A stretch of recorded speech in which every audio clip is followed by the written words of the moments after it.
Welcome to Forever the Johnsons, where marriage meets real life. We're Rod and Shireen Johnson, and this podcast is our open conversation about love, marriage, careers, faith, and growing together in the middle of busy lives. And we're not here pretending we have it all figured out, because we don't.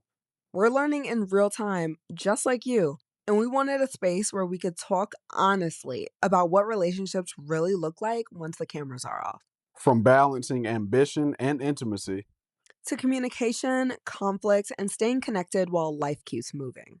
we're talking about all the conversations that couples avoid. And the lessons you usually only learn after you go through it.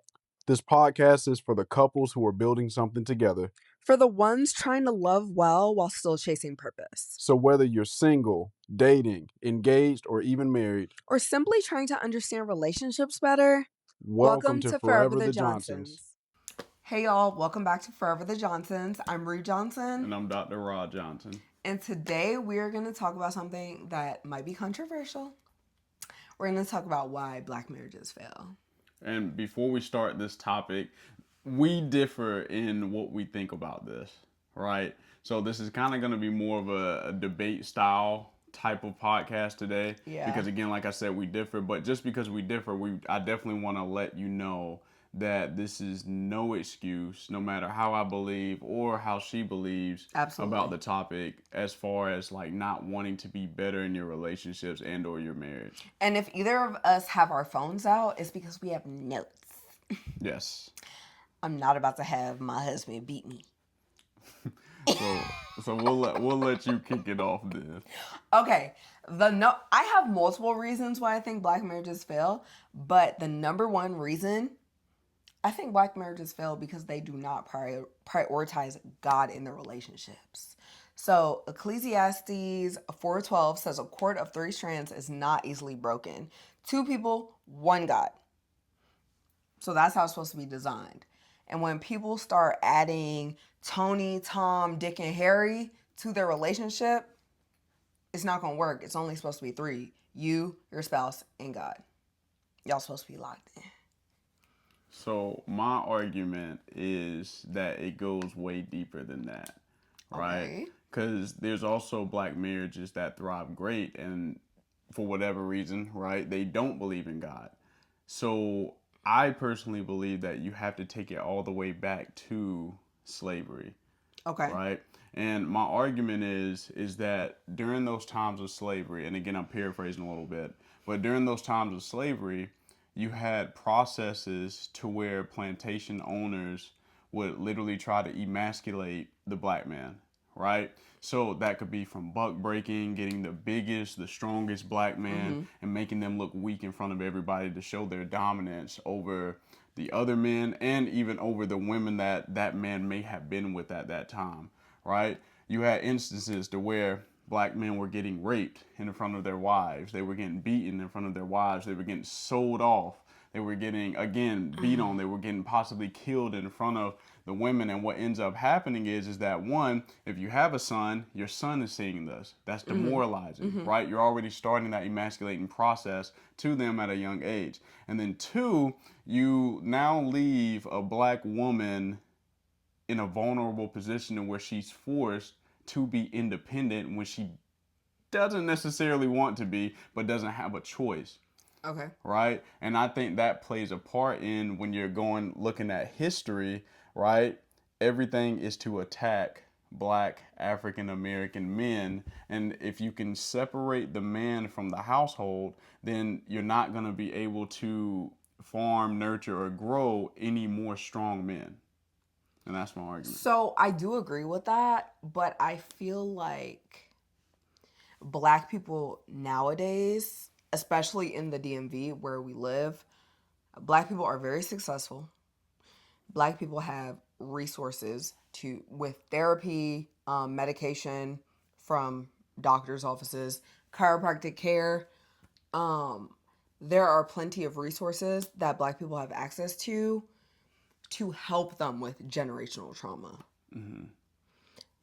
Yes, I think, well, one, I'm not black American. So I feel like the way that I look at this is different. because I'm African and Caribbean. So I'm African American, yes, and Caribbean American. But I'm not like I would consider myself black, but my family never experienced slavery. Mm-hmm. And the generations of my family never experienced slavery. So I feel like how I look at things is different than how you look at things. Okay. Well, I don't think that you have to have a lineage of people go through slavery in order to understand like how epigenetics and stuff works. I So agree. when we're talking about epigenetics, we understand that like generational trauma is passed down, right? So the trauma that my grandfather's grandfather faced, I'm probably inheriting it obviously from my father and how he raised me, but how my grandfather raised him, right? And again, I agree with you that we need God, but I also think that there has to be a willingness to absolutely change, I right? agree. Which Yes. then again turns into like the free will conversation, right? We have the free will, and the choices to do what we want to do. I Yeah. don't think that just because you have an influx of money, finances, or even education, being educational doesn't necessarily teach you how to be emotionally aware, right? Just the same way as like somebody could read a book on what they need to do to get into a relationship but not know how to apply it in an actual setting. I think it's just like the constant willingness to want to be better as a person until something happens in your favor. But I think that's why a lot of educated black people do Mm-hmm. go to therapy to learn these tools. Mm-hmm. I've never been to therapy. Okay, I know. That's great, babe. No, I'm just saying. I know you've never been to therapy, Mm-hmm. but I have been to therapy, and Mm-hmm. I think that therapy has definitely helped me navigate relationships, even navigate Mm-hmm. our marriage. So what do you say to the black people or the black couples that are married that are possibly like going through rough patches, right? That are educated, that have tried therapy and it did not work for them. Like what do Then we you do need to go to then? God. Mm-hmm. But what do you do when you feel like you're not getting those answers? Outside of praying, because I don't want this to get too much into like the religious stuff. I want to keep it at why black marriages fail, right? And God, I feel like just saying this because you don't have God, I think that's just the easy way out. I think you have to look at this as a whole and you have to understand that black families have been attacked, right? And when you're looking at today's times, you have to understand that even women nowadays, like even yourself, when we were dating at one point, it was a lot of, oh, men aren't crap. Men ain't this. And that's a trauma response. Yeah, it is. If you experience something consistently, then that's what you're going to expect. So you have to change your mindset in order to change your outcome in life. So, how are we able to proactively change our outcome and our mindset if some of these resources are not readily available to us? I think God helped me. Mm-hmm. I think really us consistently like going to church together and having individual relationships with God positively helped our marriage. Mm-hmm. Like I think it did. And I know if you would ask like, "Oh, how's your marriage like on the straight and narrow?" you would say church. Mm-hmm.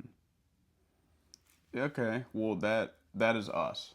That's us. Mm-hmm. But again, we're talking about like the culture, like black culture, Okay. right? I think there's a lot of things that go into this, right? One, when you have Jim Crow laws and we're not able to own land for years, right? That puts us back. It does. Again, and Absolutely. while we're being put back, we're still dealing with the again generational traumas of what happened with our ancestors that are still following us like to this day as a culture, right? So not only are we behind as far as like the financial thing, then you have like if you look on ChatGPT or look up the statistics, when you look at African American men as a whole, right, we're like at the bottom of the totem pole as far as like how much we make on a yearly salary basis. Okay. When you look at the black household, we're still at the bottom as far as like how much we make on a yearly basis, right?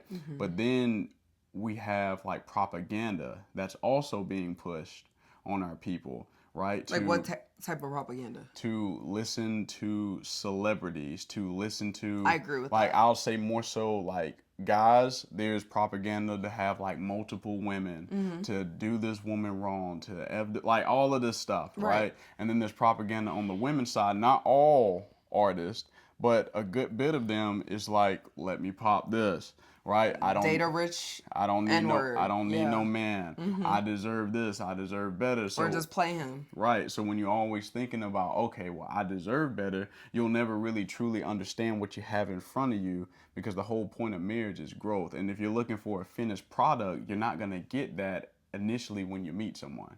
Oh, I completely agree with that.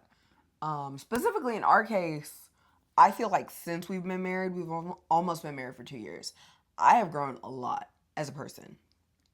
We were talking about this the other day, but I am just naturally a selfish person, and and I feel like I work every day to be less selfish and to be more selfless when it comes to my husband.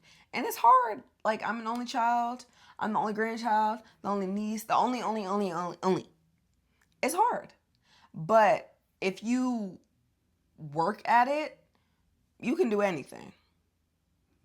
So I feel like it definitely takes the work. Again, therapy is so important. I think talking to God, so important. I think those are all important things that can help save a relationship. I have a weird I have a weird thought process with therapy. Why? What's your thought Because process? I feel like in today's times, Mm-hmm. and this is just off of multiple therapists that I've seen you be like deal with, or people that I know that have also done therapy before, Yeah. right? I just feel like if I'm going to talk to a therapist about my problems, or Mm-hmm. however it may go, because every therapist is different. Right. If I'm going to talk to a therapist about my problems, I am expecting whoever I'm talking to not necessarily be flawless, Mm-hmm. but to have the emotional capacity to, one, like, not feed into my delusions of what I'm telling them, right? Yeah. And then two, also have the emotional capacity to where, like, they're being very, how am I trying to put this? They're being very active in their life as far as like what they're preaching. And the problem that I have with that is I think a lot of people look to other humans in professions to help them resolve their problems, Mm-hmm. when I feel like you literally could go to God. And if you don't believe in God, I just feel like you just have to decide to make the active choices to want to do better. And I Agreed. think that's the hard part, because that's Yeah. where the pride sits in. That is the hard I part. feel like a lot of people don't want to do better. They know they got problems, but they're not Yeah. really wanting to like do better. Yeah, because I know, like, in the past you'd be like, you don't do this, you don't do that. And one day I just had to sit with myself and I was like, dang, I really don't do that. Like, I genuinely hate cleaning. I hate cooking. And I was just like, why am I doing any of this? And then you got to remember what we talked about though, right? Because But again, this goes into our conversation. It's like, if you don't like doing something, mm-hmm. right, and you may have not liked doing that before you met me, Right. right? There were things that I did not like Right. when you met me that you wanted me to do, Yeah. right? But again, it goes back into like the application of the knowledge that we have of each other, as far as like how. Right. But I know what my husband likes. So it's like, if he's cooking, now I actively try to help him. Mm-hmm. I'm like, okay, babe, is there anything I can do? Can I make the salad? Can I season the food? Because I season food really well. Can I season the food? Can I do anything to make your life easier? Sure, I'm not cooking the entire meal, but at least I'm helping him with something. Or even with cleaning, like, we just changed the sheets in our bedroom. Instead of just letting him do that by himself, I helped him. Because what is that like doing to hurt me? It's only helping my partner, because I know if I didn't help him, it'd be attitude. I think another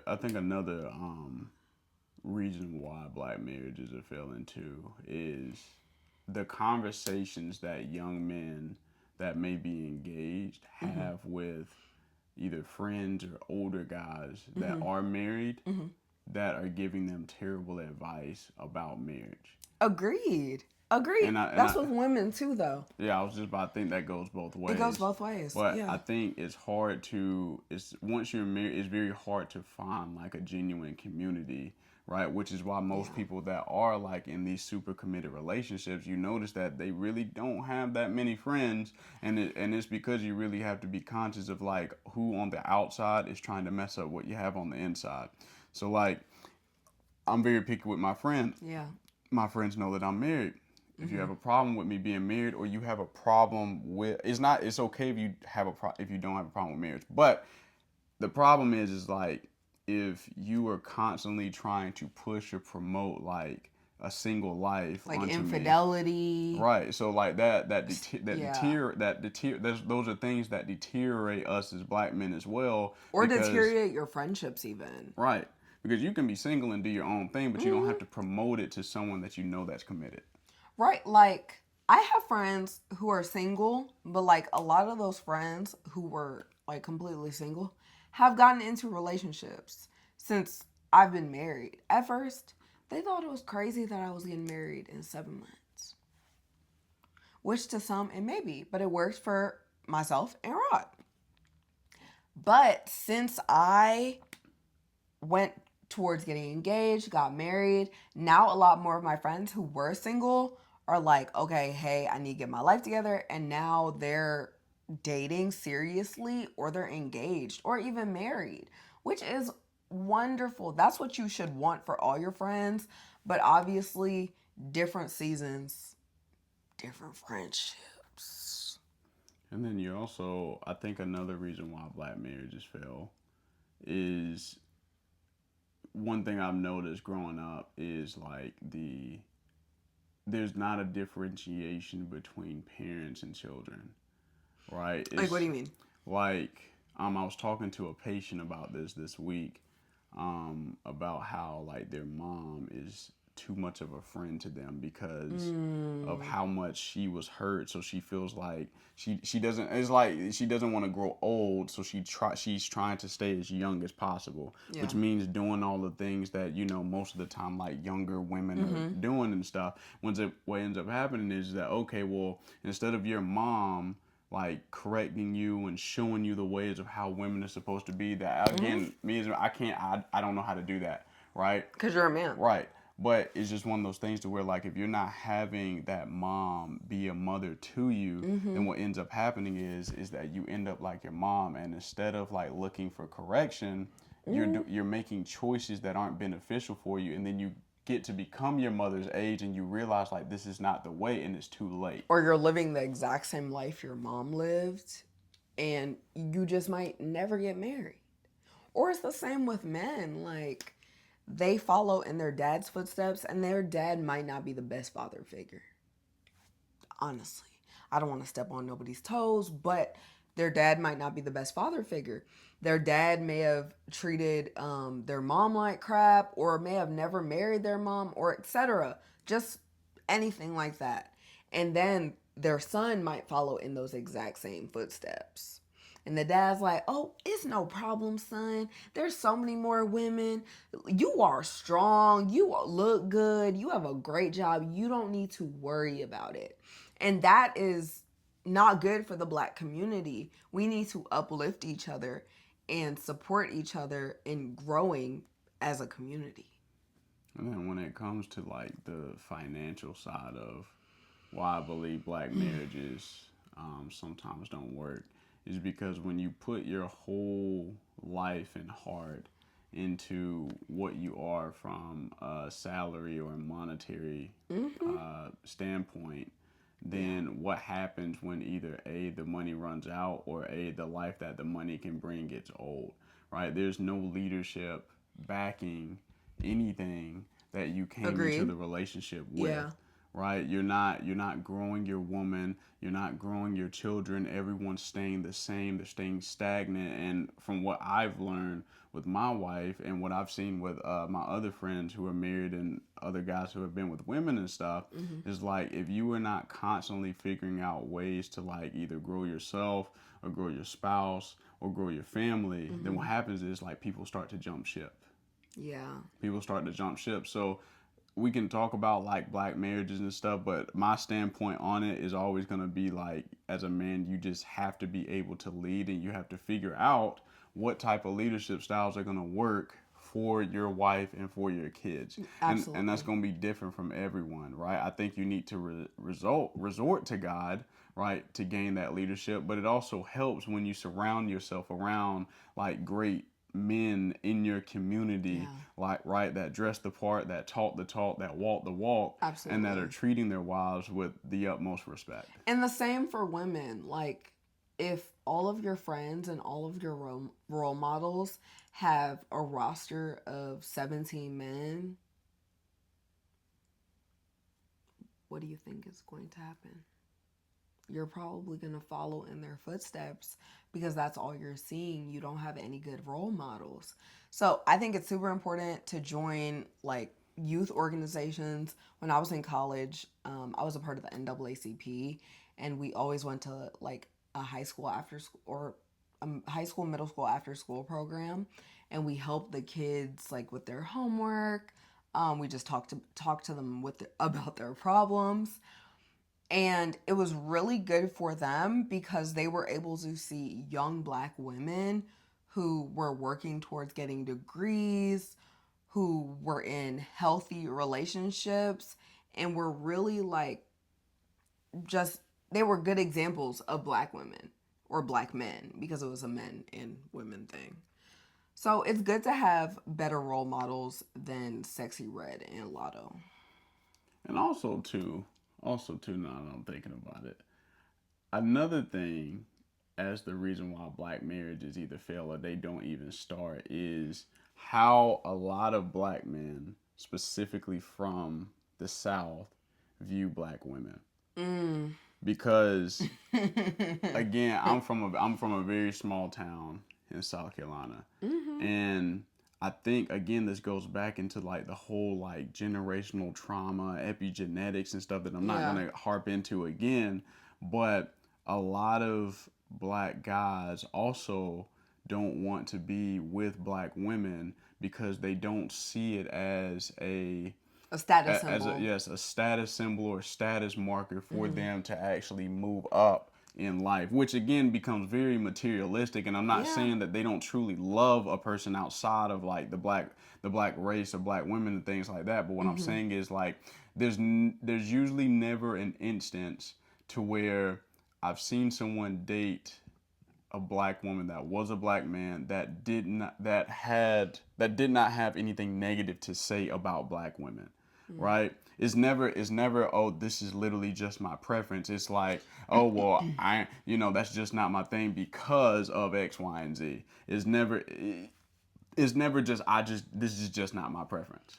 Yeah, I can definitely agree with that.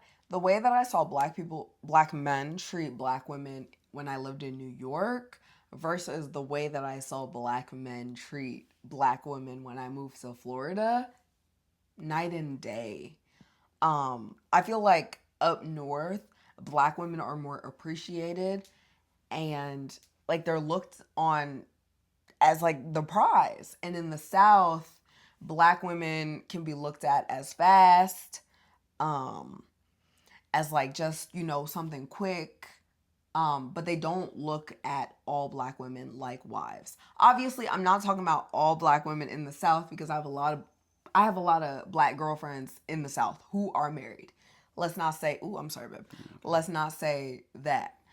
But a lot of men, not all men, a lot of men, or even a lot of boys, because I saw this growing up, so I would say like middle school, high school, a lot of boys are shown that having a woman of a lighter skin tone, not black, like a white woman, a Hispanic woman, even even like an Indian woman, they're automatically better than black women. And I think it also goes to say, like, again, we're talking about black marriages because we are black, Right. right? But love is love. And Yeah. if you're married, that's like the most important part, no matter if you're black, Yeah. white, or whatever. But I know just from my experience, just because I didn't grow up necessarily seeing that type of stuff, I can say as a young black man, like, it is very, like I tell our pastor all the time, like, it is so empowering to be around so many black Black men, black marriages. husbands, black wives that have Yeah. been together for 20, 30, 40 plus years. And if you're not around those type of communities on a consistent basis, you Yeah. would never think that it was something that could even become reality, Yeah. right? And when I was younger, I was like, well, shoot, this is, It's yeah, a rarity. right, Yeah. is rare, Yeah. right? So I think it's very empowering for our culture. It's very empowering for young men and young women, especially if you're Absolutely. around these communities. Yeah. And I think you should seek those out, right? Because at the end of the day, we're all we got. Yeah, and honestly, if you're going to a church and you're not seeing that, I'm not going to say leave the church, but you should be seeing strong marriages in church, because we definitely do. And that's helped us so much with how we look at marriage. Yeah. All right, y'all. Thank you so much for listening to another episode of Forever the Johnsons. We will see you guys in the next episode.